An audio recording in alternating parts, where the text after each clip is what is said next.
So thank you guys for having us. We're gonna split this between Danny and I. Danny, do you want to get started? Yeah, I will definitely get started. Okay, so I wanted to just introduce the Sierra Club if you haven't heard of us before.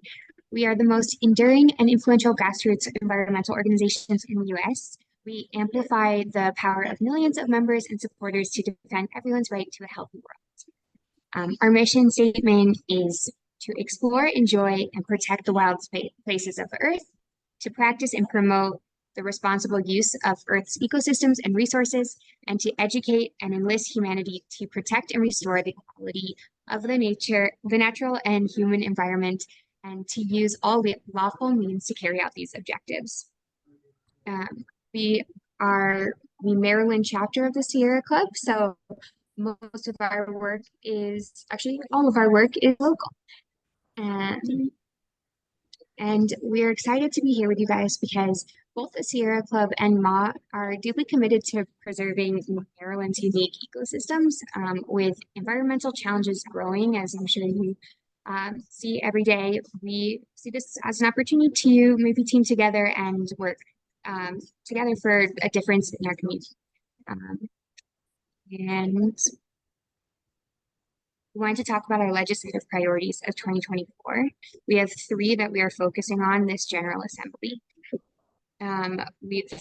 We will go more in depth in a few minutes, but just so you guys know, the first one is enacting a beverage container recycling, refund, and litter reduction program. Second is reforming Power, which is our energy efficiency program, and our climate goals. Adam, do you want to talk about our first legislative priority? Yeah. So our first priority, one of the three is the beverage container law, or many people will know it just a beverage bottle bill. Ultimately, the bottle bills have helped, and they've shown to help. It's about 33%. The recycle rate in the U.S., the average is about 33%, but states that actually enact bottle bills, there's about 10 of them. The average goes up to 70, and we saw the success of this in Michigan. Their recycling is 97, which is the highest in the United States. So we know that there's a problem, and we know that there's also a solution. And essentially what we need to do is have a deposit where people collect bottles on the side of the road and return it to deposit centers like these vending machines. And many people who've traveled to Europe have probably seen these around, but it's not a thing in the U.S. So um, again, here's some of the stats. In Maryland are 23% recycling rate for beverage containers. So there's definitely room for improvement there. So I'm going to skip that one just to keep on time. Again, that recover at least 90% of beverage containers sold in Maryland. That's a goal we could reach. Increase the availability of high quality food grade material for recycling, and these eventually will reduce greenhouse gas emissions and energy use, create new jobs, and reduce the cost of local governments. To fill these landfills, we could reduce that by getting these bottles recycled, and reducing virgin material. Hopefully, once we could get that technology in the way. So our next legislative focus is on Empower. I'll give that over. Is Mariah on? I Yeah, am, she thank is. you. Yeah, sorry All for hopping on a little late. It's good to be with everybody tonight. My name is Mariah, and I'm the climate campaign representative with the Maryland chapter. And I'm really leading our work on reforming Empower Maryland, this legislative section. Next slide. So for those of you who haven't heard of Empower before, Empower is Maryland's energy efficiency program, and it was passed in 2008 to really focus on energy efficiency across Maryland through things like retrofits of your window panes so you're not leaking as much heat, and also getting more energy efficient appliances. And it's had a huge history of success, but there are some areas that we do want to see reforms this legislative session. Next slide. So we are part of this really broad coalition, included some of the partners in the upper right-hand corner. So you might see some familiar names. And so the bill that to reform Empower is HB 864, which has the kind of uninformative name of Energy Efficiency and Conservation Plans.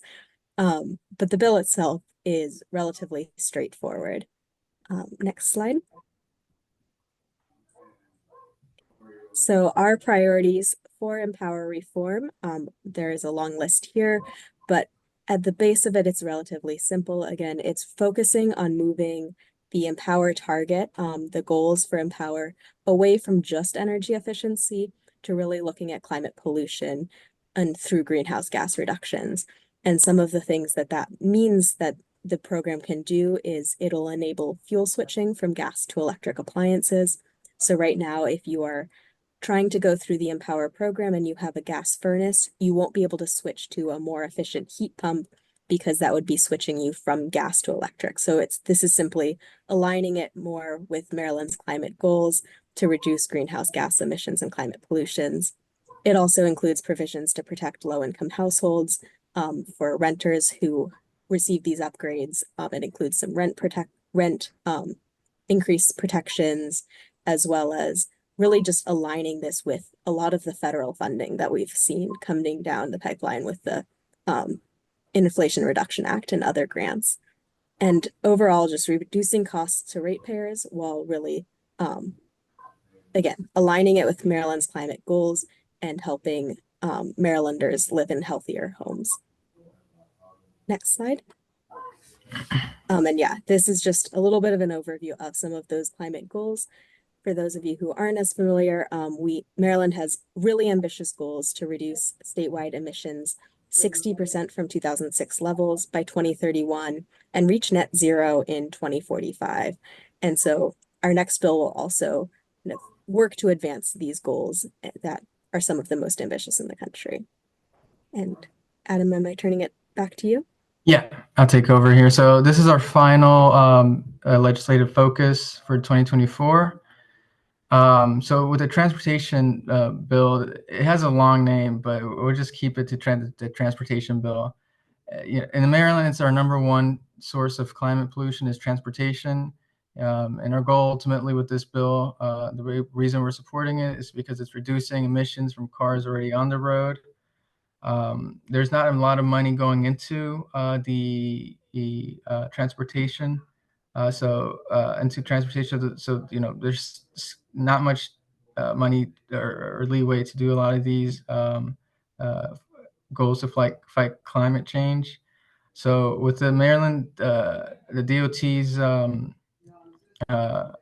transportation bill, what we want to do is we want to get the total miles that cars and trucks travel on the road each year, which is known as the vehicle miles traveled. And with this, we could use those metrics to make better judgments in the future when it comes to action plans to reduce GHG emissions. So these are some of the alternatives that the transportation bill promotes. One of them is expanding public transportation.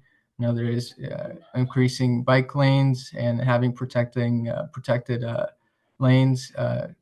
In Maryland, we see that in Rockville. They've done a great job with their bike lanes and making it safe for bikers to use it on a daily basis. Another is expanding broadband access to these hubs around Maryland to make it easy to travel with public transportation.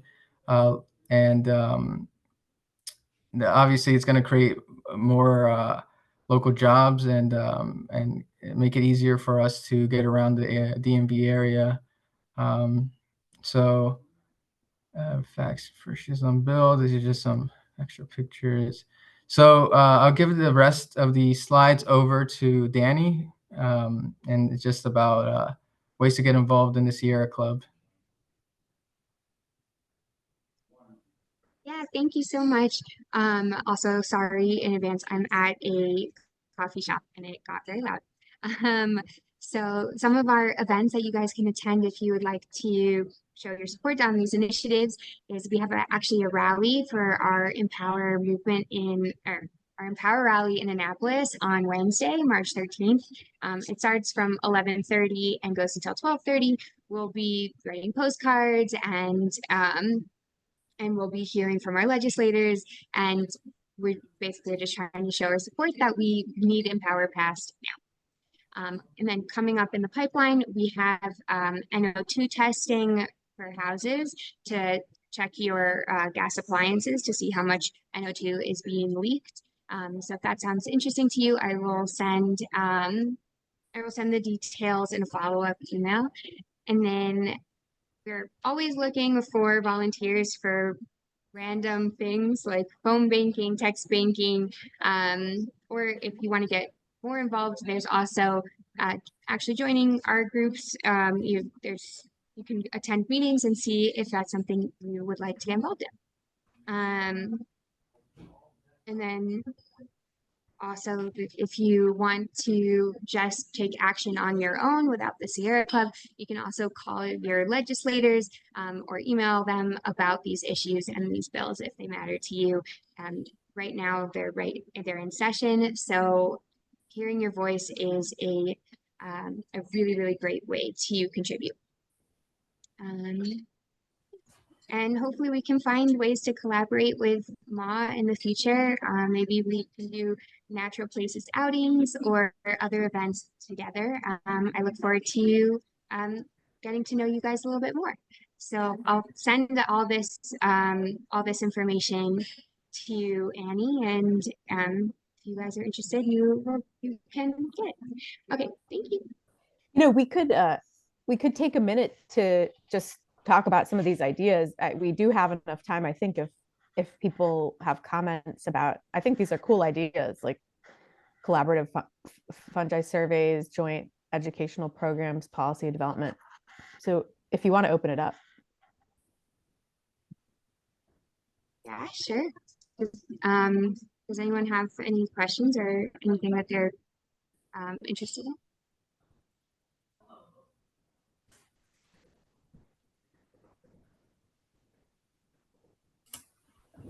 Someone in the Annie Green is asking, is there a way to incentivize employers to allow employees to work from home? Because that would reduce traffic. Yeah, that's actually part of the plan as well. It's a smaller bit, it's almost incentivizing to incentivize. But as far as I know, Mariah, do you know if there's any sort of incentives for businesses to do remote work? I know I believe it's on the bill, but it's more of a just like Yeah, so I think that's push. part of how the broadband piece is incorporated in the bill, as, and I think that does in some ways work as an incentive. If folks have high-speed internet, then employers are definitely more willing to consider that. I'm not sure that this bill itself works directly with employers, but that is definitely, it's a really great way to reduce vehicle miles traveled, and something that I know our transportation team is aware of and doing some work on. Yeah, I think our transportation team is also, I don't know if it's like this specific bill, but they know that they are working on incentivizing like having public transportation or like having work closer to where you live in like kind of more condensed areas. So that way things aren't as spread out, so you don't have to travel long distances.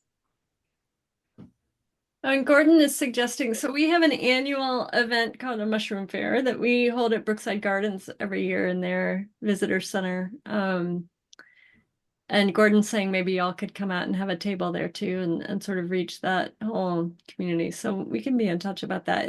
It's in October every year. Wow, that sounds awesome. Yeah. And for Yeah, other I'd love collaborations, to. that this is the first everyone's hearing about them. So let's hope that you have planted the seeds, and we can think about what else we can do going forward. Sure. And We I could- will okay. send a follow-up email to you guys, well, that has, more information or the same, like, all the contacts, infos, and like very specific, like how you guys can get in touch and about what. So, Yeah. And I noticed Tom put in the link to our lobby night this year. The presentation was scheduled after this year's lobby night, so we didn't touch on it as much in the presentation itself. But that's definitely something that we'd love to have folks come out to. That usually takes place in mid-February and is an opportunity for you to learn how to talk to your legislators and then meet with your legislators in a team of anywhere from like 2 to 10 people to help advocate for our priority bills each year. It's a really great opportunity. I um I did some similar trainings a couple years ago, and it was really kind of confidence boosting to learn that like my voice does matter and my legislator did actually want to hear from me. So I think that's a really great opportunity. Definitely would love to see some of you out there next year, and we can keep in touch or always feel free to check out our website. Excellent. Thank you. Well, that was great. And it's really cool the different projects you all are working on. And I think there are probably a lot of people in our club who would be interested. From my perspective, the idea of surveying some kind of joint survey is extremely appealing. And, one thing that would be helpful, I think, is if you have areas that you are thinking of are particularly threatened. Obviously, in the large metropolitan area, everywhere is unfortunately pretty threatened that isn't a national park. But if there are particular areas that you're concerned about, or areas that you think could be, have the potential to get designated in some kind of protective way, please tell us, because we can find rare species of fungi there. Like we can do it. I'll spread the That's word. awesome. That's awesome. Yeah. I know that our natural places team do stream restorations, and then they go to the streams and do surveys there, and then bring legislators, show them that like the damage of the streams and how, and then we show successful restorations we've done. So that could definitely be, I can put you in touch with the person who does those.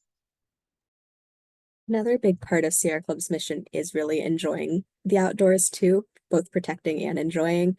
And as part of that, each of our local groups has outing programs where you go out and go on hikes. And so that's another area I think that there could be some really exciting collaboration, either for folks with MAW getting trained up to be outings leaders, or joining some of those hikes and helping kind of maybe provide kind of an introduction to the fungi side of That's a cool idea. Yeah. the I mean, hikes. I would think that we could do some kind of, one way or another, we could either have, an identifier. We have a whole group of identifiers. So maybe we could have an identifier go on some of your events, or we can consider, if it's possible, doing joint events. It would be neat. Yeah. Also, Earth Day is right around the corner. So I know that we have an Earth Day toolkit coming out. So maybe there's and once that comes out, there's like a potential chance to collaborate. And I do know, Ma, I don't know if you are going to be doing anything at this Smithsonian event that's in Anacostia. April might be able to say, but I believe she's organizing something that have Ma representation there. I don't know if Sierra Club is involved in that, but I don't think so. Not that it can't be, but that's organized by the Anacostia Community Museum, and they just have a wide array of vendors and organizations related to protecting the earth. I know they're kind of finalizing the lineup, but if you are interested, I can put you in touch. Swinging back to the Earth Day conversation that you just mentioned, next month our meeting will be all about conservation. Giving a short talk on Rachel Carson. Our primary talk will be more on cultural conservation. But to couple with that, what I'm hoping to do is schedule a walk at the site of the future Rachel Carson Museum, the Sing Song Museum. And so open invitation. Hopefully we can be in contact. It'd be great to have the Sierra Club along for a walk at the future site of the Rachel Carson Museum. That sounds awesome. Yeah, send us the details and yeah, I'll see what I can do. That'd be great. Just want to call out the amazing community building that's happening right now.